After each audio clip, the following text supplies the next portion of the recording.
Study abroad या विदेश में जाकर पढ़ाई, ये सुनकर ही हमारे मन में आ जाता है बहुत सारा खर्च, एजुकेशन लोन वगैरह वगैरह।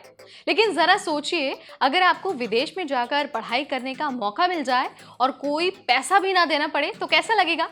आई नो आप सोच रहे होंगे कि यार मैं ये क्या बोल रही हूँ, but this is really really true. दरअसल यूके की यूनिवर्सिटी में पढ़ने के लिए कॉमनवेल्थ मास्टर स्कॉलरशिप 2025 के लिए जो एप्लीकेशन का प्रोसेस है वो शुरू हो गया है और जो भी एलिजिबल कैंडिडेट हैं और जो इंटरेस्टेड हैं वो सभी अपना फॉर्म भर पाएंगे। और सबसे अच्छी बात यह है कि अगर आप इस स्कॉलरशिप के लिए सिलेक्ट हो जाते हैं तो आपका रहना, पढ़ना, खाना सब फ्री हो जाता है। तो चलिए आपको फटाफट स्कॉलरशिप के बारे में सारी जानकारी दे देते हैं, बहुत अच्छे से आपको समझा देते हैं कि कहाँ पर जाकर आपको फॉर्म भरना है, क्या कुछ करना होगा, एलिजिबिलिटी क्राइटेरिया क्या होने वाली है और आपको कौन कौन सी फैसिलिटीज मिलने वाली है। नमस्कार, मैं हूं नेहा उपाध्याय आपके साथ and you all are watching NBT tech add.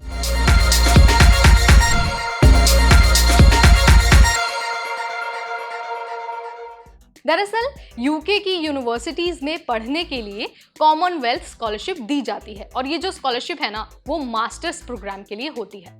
सो अगर आप मास्टर्स करना चाहते हैं यूके जाकर तो आप इस स्कॉलरशिप के लिए अप्लाई कर सकते हैं। अप्लाई करने के लिए आपको सबसे पहले जो कॉमनवेल्थ स्कॉलरशिप कमीशन की ऑफिशियल वेबसाइट है वहाँ पर जाकर खुद को रजिस्टर करना होगा और साथ ही जो हमारे देश की एजुकेशन मिनिस्ट्री है उसका एक पोर्टल है सक्षत, वहाँ पर जाकर भी आपको अप्लाई करना होगा। जो भी कैंडिडेट मास्टर्स की पढ़ाई करना चाहते हैं वो सभी इस स्कॉलरशिप के लिए अप्लाई कर सकते हैं। लेकिन इस बात का आपको ध्यान रखना है कि आप मास्टर्स तो कर सकते हैं बट एमबीए प्रोग्राम उस लिस्ट पे इंक्लूडेड नहीं है, यानी कि आप एमबीए को छोड़कर बाकी सब्जेक्ट में मास्टर की डिग्री हासिल कर सकते हैं और 1 साल का ये जो प्रोग्राम है वो होता है। अब आपको ना हम एलिजिबिलिटी क्राइटेरिया बता देते हैं, यानी कि बता देते हैं कि अगर आप इस स्कॉलरशिप के लिए अप्लाई करना चाहते हैं, सिलेक्ट होना चाहते हैं तो आपके पास कौन कौन सी योग्यताएं होनी ज़रूरी है। तो सबसे पहले तो ये ज़रूरी है कि आप भारत के नागरिक होनी चाहिए। इसके अलावा आपका जो एकेडमिक बैकग्राउंड है वो बहुत स्ट्रांग होना चाहिए, यानी कि जो आपने ग्रेजुएशन किया है ना उसमें मिनिमम 60% मार्क्स होने ही चाहिए। इसके अलावा ये भी बहुत ज़रूरी है कि आपको यूके की यूनिवर्सिटी में ऑलरेडी एडमिशन मिल चुका हो। अगर आप सोच रहे हैं कि यार मैं बाद में एडमिशन लूँगा, पहले स्कॉलरशिप के लिए अप्लाई कर देता हूँ, तो ये एलिजिबिलिटी क्राइटेरिया नहीं है। आपको पहले एडमिशन लेना होगा और उसके बाद ही आप इस स्कॉलरशिप के लिए अप्लाई कर सकते हैं। इसके अलावा स्टूडेंट्स जब अपना फॉर्म भरेंगे ना तो उनको ये साबित करना होगा, ये प्रूफ देना होगा कि उन्हें फाइनेंशियल नीड है और वो स्कॉलरशिप के बिना यूके में जाकर पढ़ाई नहीं कर पाएंगे। यानी कि वो सारे दस्तावेज, वो सारे डॉक्यूमेंट्स आपको इकट्ठे करने होंगे, वो सारे डॉक्यूमेंट्स आपको अपलोड करने होंगे जो बताता है कि आप फाइनेंशियली डिपेंडेंट है इस स्कॉलरशिप पर।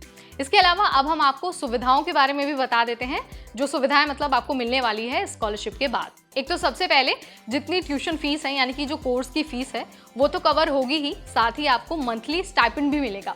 और ये जो मंथली स्टाइपेंड मिलेगा ना उसमें आप अपना रहने का खर्च निकाल सकते हैं, खाने का खर्च निकाल सकते हैं, आपको गर्म कपड़े भी मिलने वाले हैं। और सिर्फ इतना ही नहीं, भारत से यूके जाने के लिए और 1 साल के अंदर पढ़ाई करने के बाद भारत वापस लाने का काम भी सरकार करेगी, यानी कि जो आपका पूरा हवाई खर्चा होगा, आने जाने में जो भी खर्चा लगेगा वो सरकार उठाएगी और आपको बस अच्छे से पढ़ाई करनी है, पढ़ाई करके आपको इंडिया वापस आना है।